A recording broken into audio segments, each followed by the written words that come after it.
Novas regras para restringir o uso de celulares e redes sociais nas escolas. Regras que, em alguns lugares, extrapolam a sala de aula. Uma política que tenta reduzir a falta de concentração de estudantes e, assim, melhorar o aprendizado. Uma política usada por cidades, estados e países a fim de enfrentar um problema por qual ainda não existe uma fórmula pronta. Eu sou a Letícia Arcoverde e esse é o Durma Com Essa, o podcast de notícias do Nexo.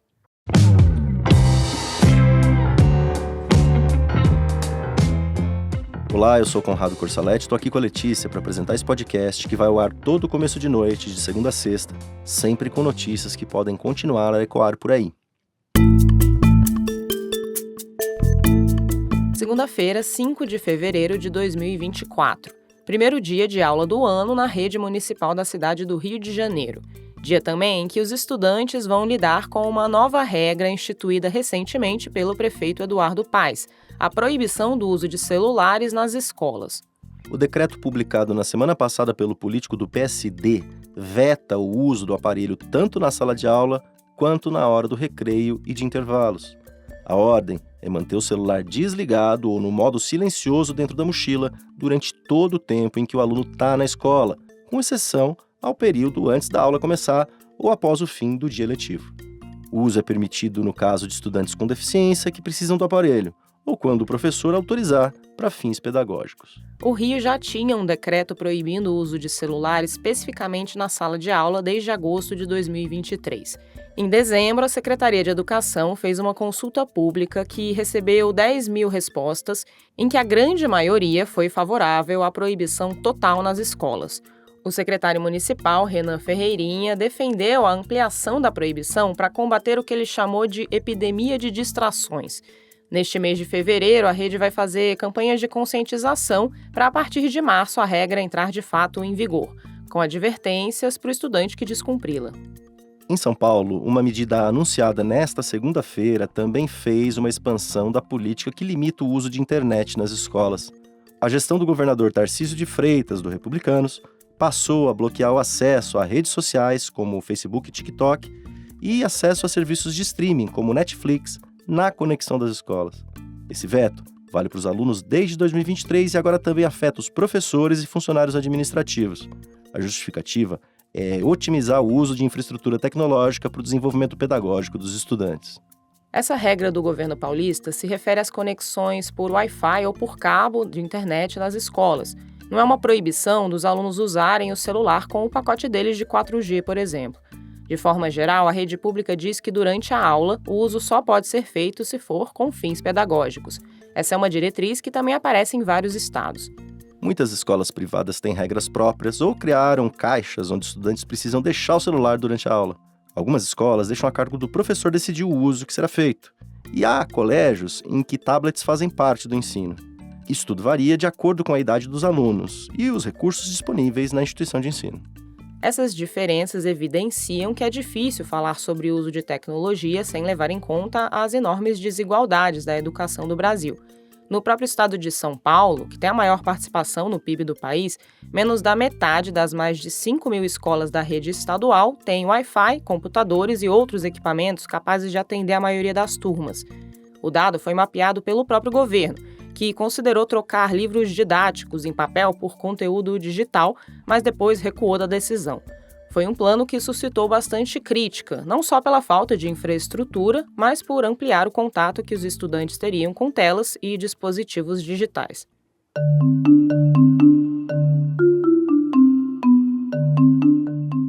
A preocupação com o tempo que as crianças e adolescentes passam usando celulares e outros aparelhos eletrônicos é uma constante entre pais e professores. Esse cenário é observado há anos com a popularização desses dispositivos, mas se agravou com a pandemia de Covid-19. A imposição do isolamento social e do ensino remoto temporário entre 2020 e 2021 ampliou o uso dos aparelhos para os estudos e para a comunicação com amigos e familiares. Esse aumento do tempo de tela preocupa profissionais voltados à infância. Estudos mostram que a exposição pode prejudicar o desenvolvimento infantil e ter efeitos de longo prazo, afetando o rendimento escolar e a produtividade na medida em que a criança cresce. Existe uma preocupação com a disseminação do cyberbullying no ambiente escolar e com o impacto que as redes sociais podem ter na autoestima, turbinando problemas que são comuns no período da adolescência. E na sala de aula, o temor é a tal epidemia de distrações. Isso apareceu em dados divulgados em dezembro de 2023, com o resultado do PISA, o Programa Internacional de Avaliação de Alunos. Essa prova é o principal exame global de avaliação da educação básica. O PISA é realizado a cada 3 anos pela OCDE, Organização para a Cooperação e Desenvolvimento Econômico, e mede o desempenho de estudantes de 15 anos nas áreas de matemática, leitura e ciência. A edição mais recente, com dados de 2022, foi aplicada em 81 países, incluindo aí o Brasil. Os resultados mostram que o uso indiscriminado do celular nas salas de aula deixa os alunos mais distraídos e pode prejudicar o aprendizado. Para qualquer aprendizado, há uma necessidade de concentração, de você estar atento ali ao que está sendo apresentado pelo professor, né? De você ter tempo de pensar sobre a resolução do problema que você está fazendo, pensando nas hipóteses que você está escolhendo, né? Quer dizer, então, essa necessidade de concentração, de parar para pensar sobre algo, é algo fundamental, uma atividade fundamental para que a gente consiga aprender. Essa é a Dirce Zan, professora da Faculdade de Educação da Unicamp, numa entrevista para a TV Cultura em dezembro de 2023, comentando os dados do PISA sobre tecnologia. É uma conclusão que soa natural para qualquer pessoa que já tentou prestar atenção a alguma coisa enquanto o celular apita com notificações do seu lado. Segundo o PISA, o número de estudantes brasileiros que disseram que se distraem usando celulares durante as aulas ou quando um colega usa o aparelho ficou acima da média dos países da OCDE. A probabilidade de distração se mostrou menor em lugares onde o uso é proibido pelas escolas. Mas os dados também mostram que garantir essa proibição não é simples. Em países da OCDE, em média, 30% dos alunos de escolas que vetam o uso de celular relataram que ainda assim usam o smartphone várias vezes ao dia. E de forma geral, o relatório do PISA não afirma categoricamente que a solução para esse problema é proibir completamente o uso da tecnologia nas escolas. Uma ponderação, por exemplo, é que em alguns países onde o uso de celular é vetado nas escolas, os adolescentes acabam abusando do aparelho em outros momentos do dia, como durante a noite. O uso limitado dos aparelhos tem efeitos positivos no aprendizado. Entre os alunos que fizeram o PISA, aqueles que gastavam até 1 hora por dia em dispositivos digitais para atividades de aprendizagem tiveram, em média, resultados melhores em matemática. Mas isso se refere ao uso específico para fins pedagógicos e também com limites para que o estudante não acabe se distraindo.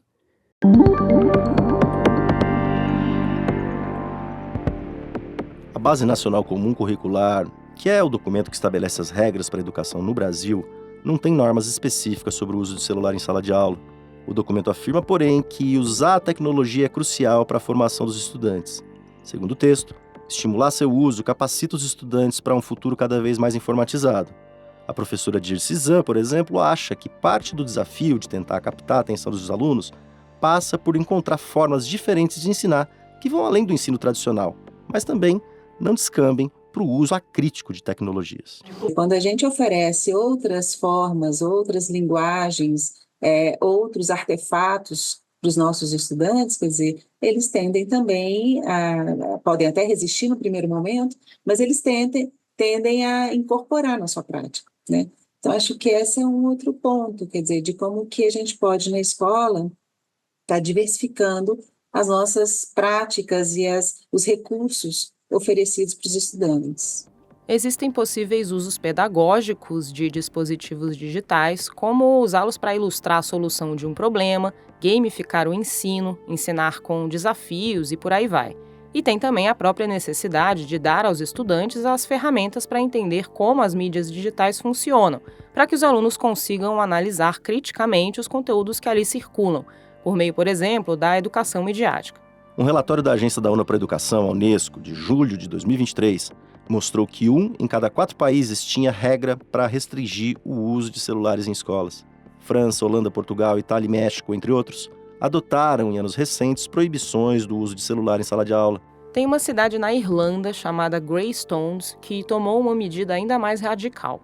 A partir de um pacto firmado pelos pais de 8 escolas, o município passou a proibir o uso de smartphones por crianças e adolescentes até que eles cheguem ao ensino médio. E não só na escola, mas também dentro de casa. Uma mãe comentou essa ideia ao jornal The Guardian, dizendo que isso só foi possível porque, com a proibição geral, o estudante não se sentiria excluído. Especialistas em educação ouvidos pelo Nexo em julho de 2023 disseram que esse exemplo da Irlanda toca num ponto interessante, que é a relação entre as famílias e a escola. Para os educadores, é importante que essas decisões sejam tomadas de forma participativa e também que as famílias encarem o uso do celular de forma crítica dentro de casa. A Aline Restano, que é psicóloga e coautora do livro Crianças Bem Conectadas, disse que as escolas precisam incentivar o pensamento crítico sobre o uso do celular. Ela listou alguns exemplos de perguntas que os professores devem ensinar as crianças a fazer. Em quais momentos usar o celular pode ser útil? Em quais momentos estou sendo desrespeitoso? Em quais momentos tenho que ter mais consciência do meu uso? Ele vai mesmo me ajudar para aquela situação, para aquela aula, para aquela discussão? E por aí vai. Mas pouco adianta praticar esses questionamentos na escola se isso também não é levado em conta em casa. Segundo a Aline Restano, os pais devem se ver como modelo para os filhos. É importante nesse sentido que as regras válidas para as crianças sejam as mesmas para os adultos. Abre aspas para a Aline. Quando as regras precisarem ser quebradas, que isso seja explicado, mas que não se banalize o uso do celular do adulto, como se ele não influenciasse o comportamento do filho. Fecha aspas.